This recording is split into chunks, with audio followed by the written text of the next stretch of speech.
Better story now. It's not very often that a relatively modest-sized Yorkshire manufacturer can say that its exports have been so successful that they are now the market leader right the way across the United States. That's exactly what has happened to Acorn Stairlifts, which started out as a family business near Keighley 20 years ago. A report out today highlights them as leading the way when it comes to boosting exports, profits and creating more jobs. Len Tingle reports. These are our assembly lines. Meet the new recruits. They're part of the latest burst of growth, which brings the workforce at this West Yorkshire-based stairlift manufacturer to over 600 across the UK.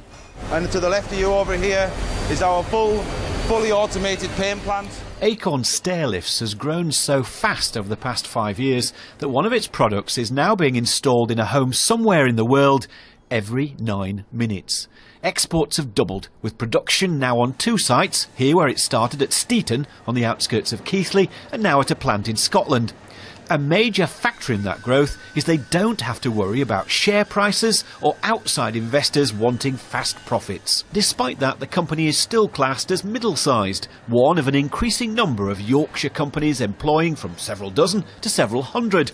And a report out today says these companies have been the most successful in growing their profits. Now middle-sized companies are appealing for more help from government, particularly to boost export markets and follow where this company is already going. Len Tingle, BBC Look North, Steeton near Keighley. Great success story. Doing very well. I'll tell you what, Len should have done a peach sticker. We're talking about those tonight. Yeah. On one of those stair lifts, you see. That's what he should have done. What, so we got one to take home? Yeah, he should, really.